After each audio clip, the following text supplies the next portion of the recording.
Lamaran pekerjaan oleh Relamart dibacakan oleh Genovlita. Ada 3 karung surat lamaran pekerjaan teronggok di pojok ruang kerjaku. Hampir tiap hari ada puluhan surat lamaran pekerjaan datang minta diperhatikan. Aku harus membukanya satu persatu.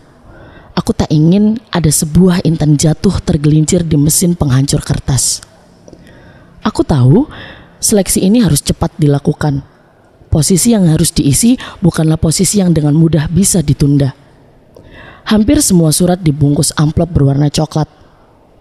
Aku harus membukanya dengan cepat, membacanya dengan cermat, dan memilahnya dengan sigap. Satu persatu kubuka. Surat lamaran atas nama Sunarno, ditulis tangan dengan kertas yang luar biasa rapi. Folio besar bergaris, diakhiri dengan kalimat, "Saya berharap bisa bertemu untuk wawancara secepatnya." Hari Sabtu yang cerah, tak ada uang yang cukup untuk membeli sepiring nasi di warung. Uangnya hanya cukup untuk membeli sebungkus nasi dengan lauk yang tak bisa dipilih sesuka hati. Di saku celana masih tersisa Rp1.000, tak dijamahnya. Walau segelas es teh manis menggoda kerongkongan yang syarat akan nasi putih dan lauk yang hanya sekedar ada. Bersabarlah, kata hatinya. Di rumah ada air putih yang baru saja dijerang. Lalu tentu saja uang 1.000 itu dibelikannya koran Sabtu yang selalu menampilkan lowongan pekerjaan. Salah satu dibacanya, harus S1, harus bisa bahasa Inggris, harus berpengalaman, harus bla bla bla bla. Aku hanya lulusan SMA, boro-boro bahasa Inggris. Berbahasa Indonesia saja baru bisa dilakukan jika dalam kondisi tenang. Dia pergi meninggalkan desanya karena yakin di kota lebih banyak bangunan besar bernama kantor yang bisa dicobanya satu persatu. Dia membuat surat lamaran di kamar sewanya yang sempit. Surat lamaran yang ke-70 dalam sebulan ini. Dilipat dengan hati-hati, lalu bibirnya komat-kamit mendoai tiap surat yang dibuatnya. Tuhan mencintai manusia yang berusaha, yakinnya. Aku menyingkirkan surat lamarannya ke dalam kardus besar bertuliskan reject dengan rasa berdosa. Sunarno orang yang baik, lugu, dan tampaknya niat bekerja. Tapi persyaratan yang dibutuhkan di sini tak satu pun sesuai dengan kemampuan yang dimilikinya. Di bagian lain juga tak ada tempat baginya. Aku membawa beban desahan nafasnya yang berat dan sebuah harapan yang tumbang dari dalam dirinya. Berikutnya, sebuah surat lamaran dari seorang bernama Indah Kurniati. Diketik rapi. Sayang, kertasnya sudah tidak rapi lagi. Tampak bekas air terciprat. Lalu sebuah pas foto dengan karat kawat penjepit kertas yang sudah agak lama menyatu bersama tumpukan fotokopi ijazah. Tiap pagi Indah membantu ibunya mencuci baju milik orang-orang yang menggunakan jasa ibunya sebagai tukang cuci.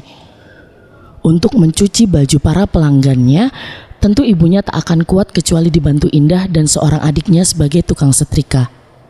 Ayahnya tukang parkir di sebuah pasar rakyat yang sekarang sudah jadi mall. Selain membantu mencuci, Indah bekerja sebagai guru les privat anak-anak SD di kompleks perumahan dekat rumah. Dari situlah Indah membiayai kuliahnya.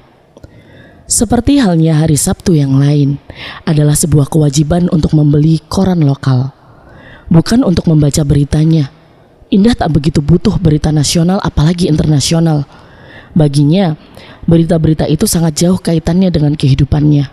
Ya, koran itu memiliki makna ketika ada berita lowongan pekerjaan.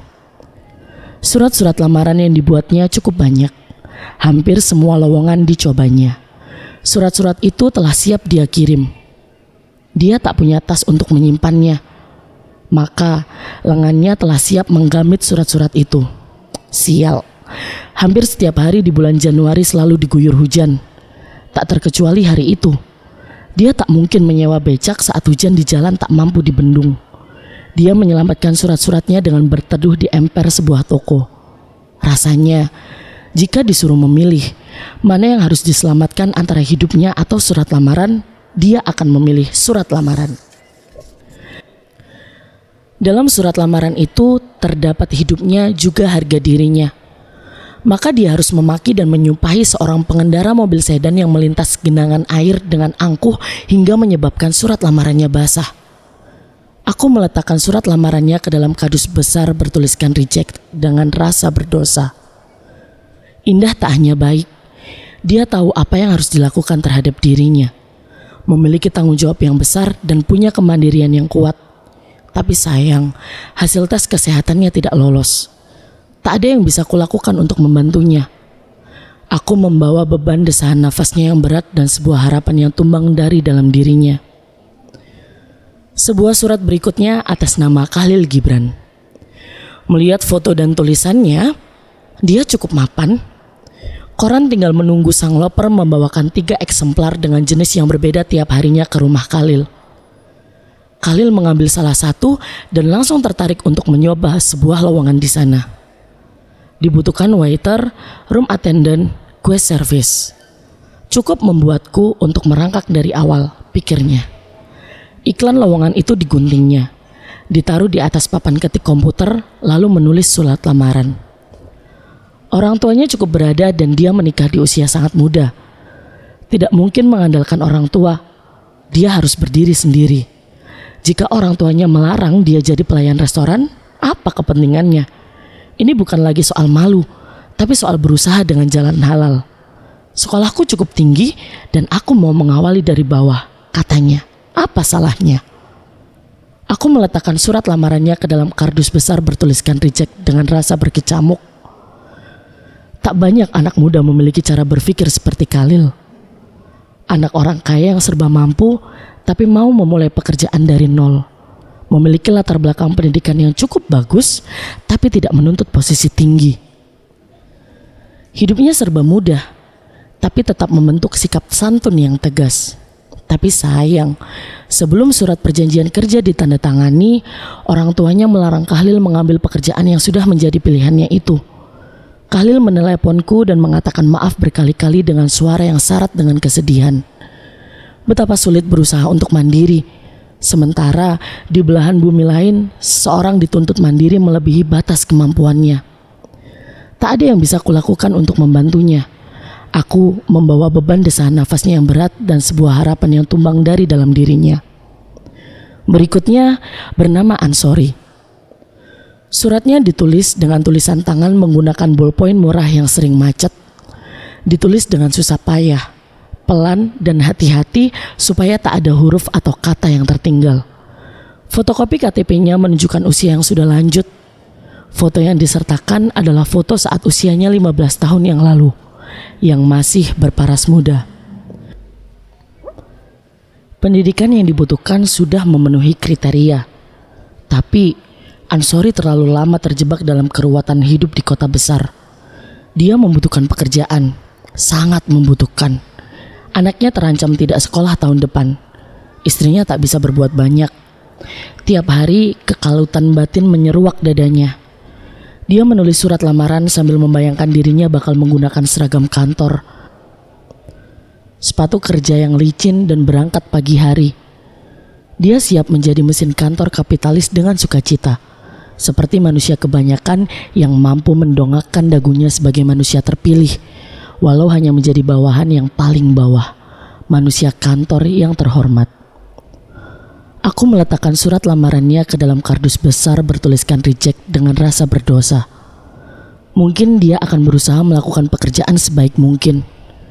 Tapi ini adalah perusahaan jasa di mana usia merupakan salah satu syarat yang tidak dapat tidak diindahkan. Tak ada yang bisa kulakukan untuk membantunya. Aku tak mampu memutar mesin waktu untuknya. Aku membawa beban desahan nafasnya yang berat dan sebuah harapan yang tumbang dari dalam dirinya. Surat atas nama Nur Isnaini. Pendidikannya belum sesuai dengan yang dibutuhkan. Masih D3. Sudah 4 kali mengirimkan surat lamaran yang sama. Salah satu alinea dituliskannya, pekerja keras, mampu bekerja di bawah tekanan, cekatan, cerdas dan energik. Sudah 4 kali dia mengirim surat lamaran, dan tak sekalipun pernah dipanggil. Heran, apa yang salah dengan diriku? Batin Isnaini. Isnaini yakin mampu bekerja melebihi para sarjana S1. dan dia membutuhkan pekerjaan apapun asal di kantor. Jadi, dengan kemampuan yang dianggapnya lebih, dia mau bekerja sebagai apapun. Dalam sehari bisa 5 kali dia menelepon kantor untuk menanyakan kabar wawancaranya. Lebih banyak dari jumlah surat lamaran yang dikirimkannya. Dia bisa gila sebulan ini. Keresahan hatinya mulai mengganggu. Aku memasukkan suratnya di kotak reject. 29 Januari 2013.